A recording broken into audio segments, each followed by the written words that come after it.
Have you ever had the feeling that you knew what someone was going to say just before he said it? Or have you ever walked into a strange room and had the sensation that you'd been there before? Well, if you have, you've taken a small step beyond. Now watch a giant step.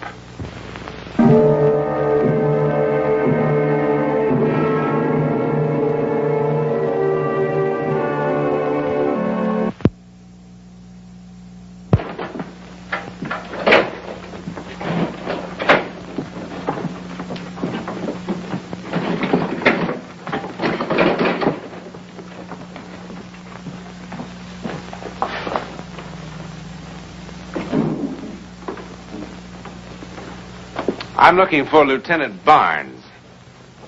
That's me. Oh, Mr. Newland, isn't it? Yes. Well, didn't you get my wire last night? No, just a letter. Oh, well, I sent you a wire and told you not to come up. Well, it's strange I didn't get it. The letter said the house was being torn down today. Yeah, well, it's all a mistake. I acted on an impulse. An impulse? All right, Lieutenant. That's kind of normal. We all have impulses. Look, I changed my mind, okay? Sure. I'm sorry to have brought you up here for nothing, and I'll be glad to pay your expenses. No, that's not necessary, Lieutenant. I kind of enjoyed the ride. Believe me, this is not the first wild goose chase I've been on. Look, if I told you about the house, nobody'd believe it. I haven't got a scrap of proof. But you believe it, don't you? Yeah. Do I look like a screwball or something? No, I wouldn't say so. I'm one of the most hard-headed guys you'll ever meet. But I don't know. I just don't know. I suppose I owe Graham something. They all think he killed his wife, you know. I guess I gave him a hard time. Want a cigar? No, thank you. Well, in my book, he had it coming. Fred Graham. He and his wife used to live in Bridgeport, and they rented this house here for the summer. She lived here, and he came up on the weekends. They had one of those marriages they were trying to patch up. It'd gone sour. They weren't doing a very good job of it either. I didn't get to know him until later. But the neighbors complained more than once about the fighting that was going on up here. Fred, wait. What now? Go back to the city. I came up for the weekend, remember? Why, so we could fight some more. We didn't fight tonight. You were quiet as a mouse. It was a pleasure. We aren't going to fight any more at all. The neighbors will be glad. I mean it, Fred. I want you to go back to town. We've no reason to fight anymore. People only fight when they're trying to save something, and we've nothing to save. No soap opera, please. We were much luckier than a lot of people. We had some wonderful years together. Now the only reason we stay together is that we're afraid to tell each other the truth, that's all. Which is? That it's all over. We don't have one single reason to stay together 1 minute more.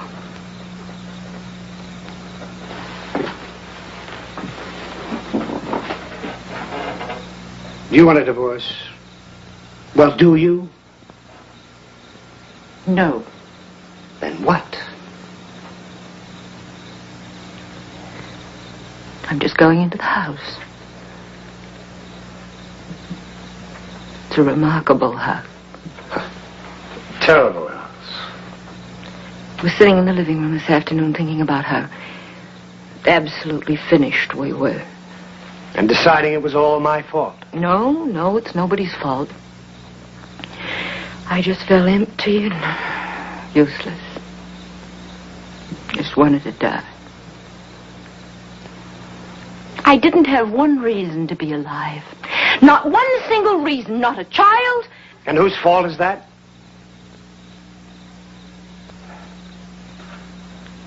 Not a husband.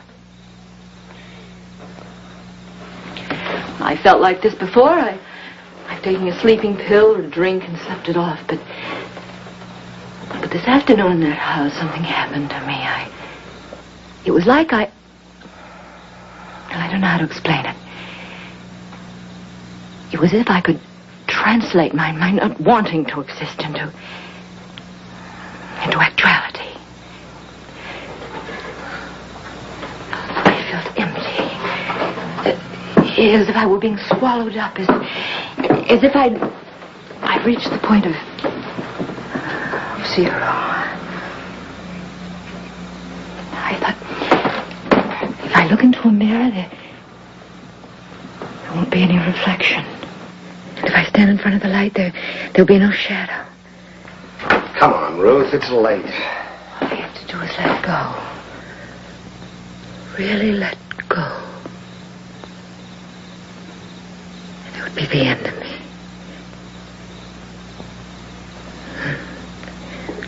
Then I heard your car in the driveway, and I thought, wait. Give it one more try. Maybe this time it'll be all right. Maybe this time it'll be like it was before.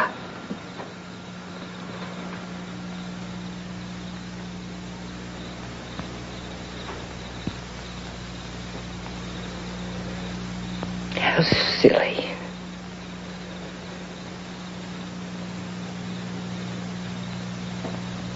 How silly.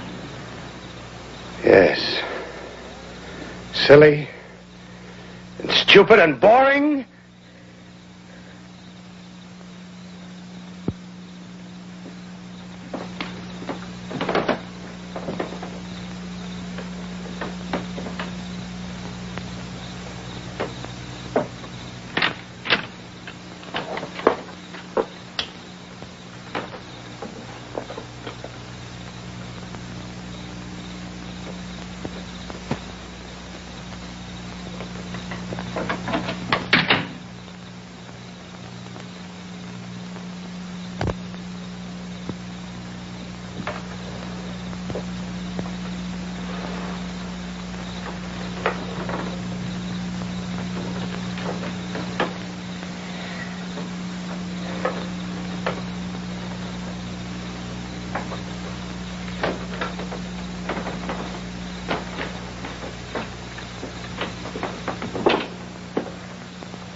Ruth?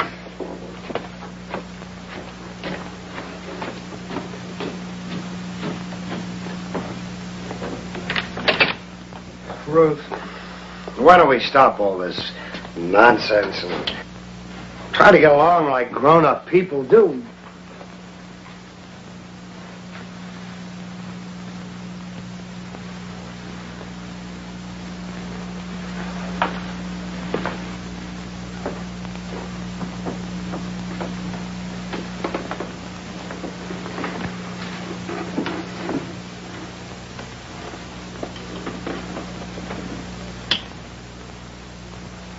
I think I preferred it when we had an honest-to-Pete drag-out fight. Didn't you?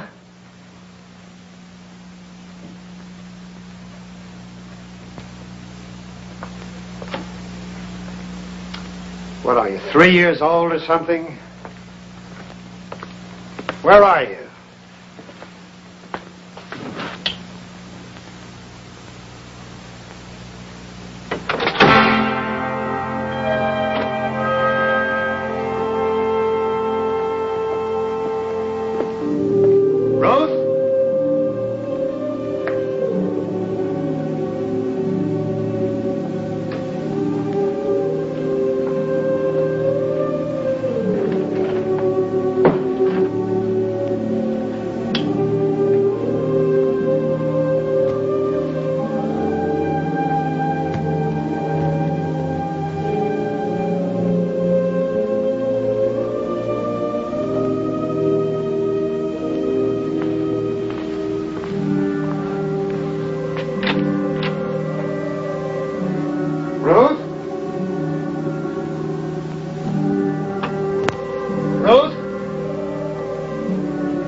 Well, Mr. Graham called and asked me to come over to his house at 9:30 that night. What'd he say? But his wife had disappeared. Did he have any idea where she'd gone? No, but he had a pretty wild theory. Yes? Well, he was kind of excited and upset, and he didn't seem to make much sense, but... Well, the gist of it seemed to be that she had walked into the house and vanished into thin air. That's what happened, I swear. What did you do then, Lieutenant? Well, I looked the house over from top to bottom. I couldn't find her or her body. Your Honor, I move the phrase, or her body, be stricken from the records. Well, all right, Henry, but again, let me remind you that this is only the preliminary hearing, not a trial, and the prosecutor is allowed a little more leeway to develop his case. Go ahead, Lieutenant. Well, and I checked all the neighbors here in town. Yes? There seemed to have been some trouble in the marriage. A lot of fights. Your Honor, that's hearsay. I have 10 witnesses who are willing to go into great detail. Your Honor, that's nobody's business but mine.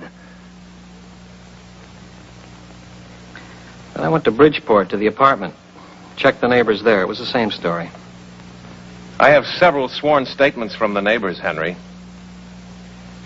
What else did you do to try to locate Mrs. Graham besides going through the house? Well, we dragged the lake for 3 days and couldn't find a body. Sent wires to all her friends and relatives. We sent a missing persons circular throughout the East. And no results? Nothing. With all this evidence of motive piling up on my desk, I went over to the district attorney's office and asked him to swear out an indictment of murder. I didn't kill Ruth. Mr. Graham, you must not do that again. That's the case for the state at this time. Except that I would again like to point out that perhaps people disappear into thin air in India or places like that, but not in good old Connecticut. And I strongly believe that we have enough evidence to hold this man for trial.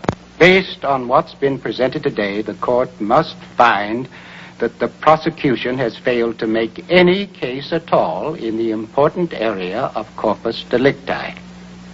Lacking circumstantial evidence that a crime has been committed, the charge of murder in the first degree is dropped. Does that mean I'm free? Sounds like it, doesn't it? Thank God.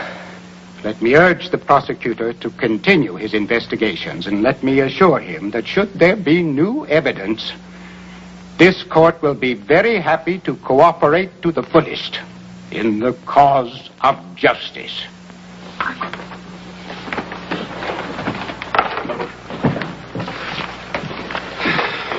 Well, Mr. Graham, you're free. You're absolutely certain I killed her, aren't you? Yep. Didn't you?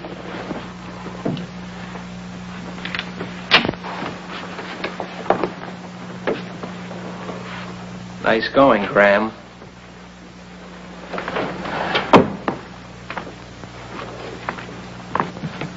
You know, I gotta admire a job well done, even if it is murder.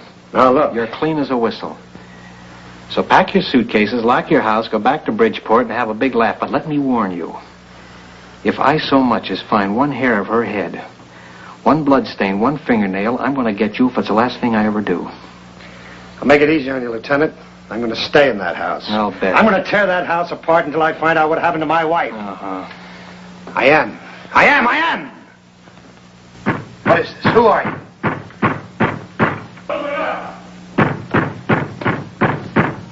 Answer me. Who are you? Stop it! Oh, stop it! Go away! But, Miss Agatha, you can't just lock yourself up in this house forever. Oh, yes, I can. Forever. But everyone feels awful about what happened. Well, that's 32 years of my life I gave to that school. I had nothing else, just the school. And then to suddenly drop me.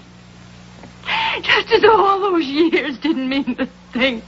Well, you know how the town felt about it. I don't want to talk about it. You have to come out sometime. No, I don't. Not ever. Not from this house. But they'll break in and make you come out. For your own good.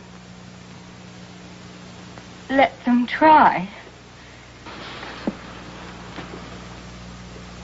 Who are you?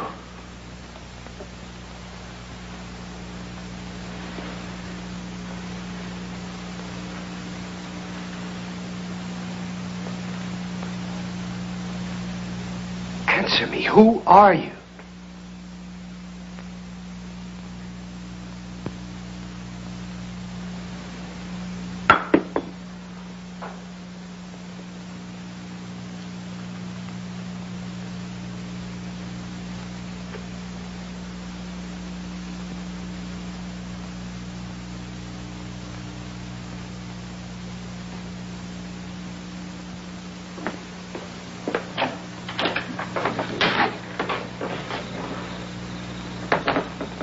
What's the matter with you? You look terrible.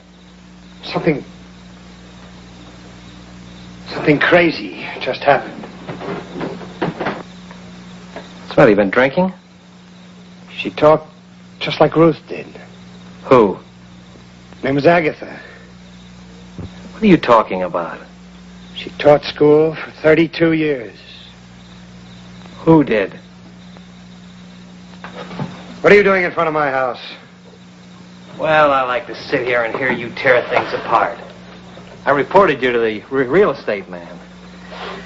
That was my duty, you know. But he said you'd posted a bond to take care of all the damages, so it was okay with him. Besides, they're going to tear this house down and build a highway through here. Look, when are you going to stop this foolishness and tell me how you killed her? You're going to feel a lot better about it when you do. Leave me alone. I'll never leave you alone. Where would the school records be kept? The city hall. Are they public records? Could I get to them? Yeah. You're a citizen, aren't you?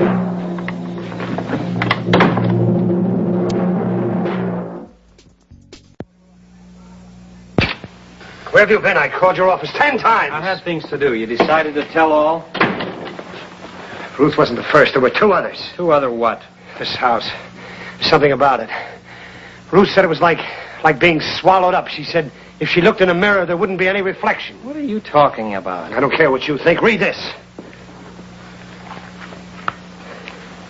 It's a very old newspaper, October 24th, 1858. Read what it says about Agatha Dunlap under the headline, Strange Disappearance. All right, what's the name of the game we're playing now? She was fired for being an abolitionist. Yes, right here in New England. So what's that got to do with anything? She lived in this house. Then when she had nothing to live for anymore, she locked herself in, and nobody ever saw her again. So? It says so right here in black and white. I don't care if it says it in orange and blue. Nobody locks themselves in a house and then disappears.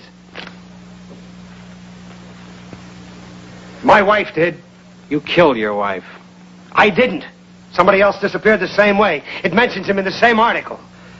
Some of the older residents recall that a man named Harrison Frazier, who built the house in 1821 for his bride, only to lose her in childbirth a year later, also closed himself in the house and apparently was never seen again.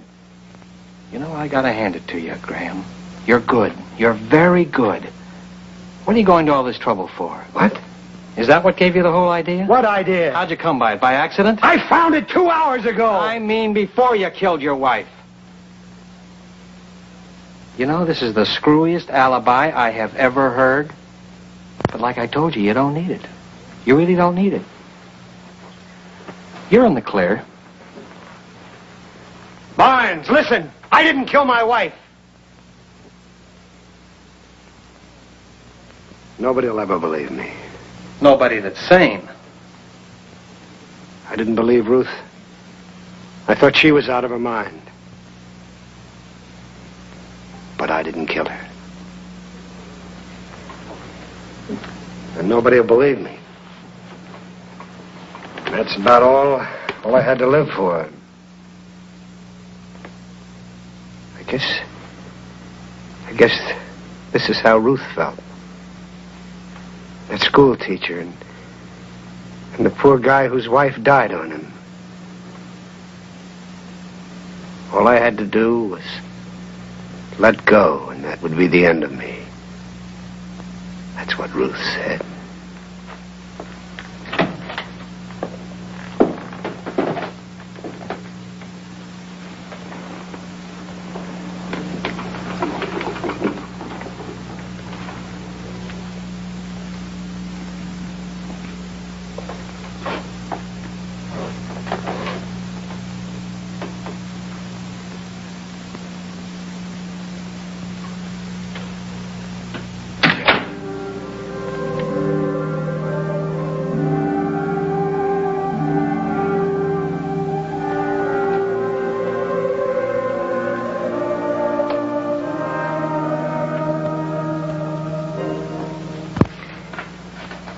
wasn't in the house.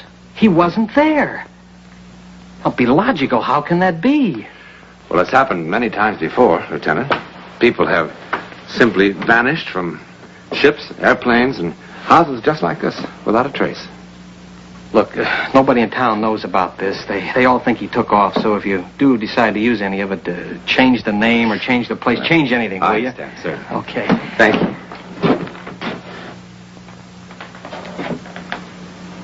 Where can he be? I haven't the slightest idea.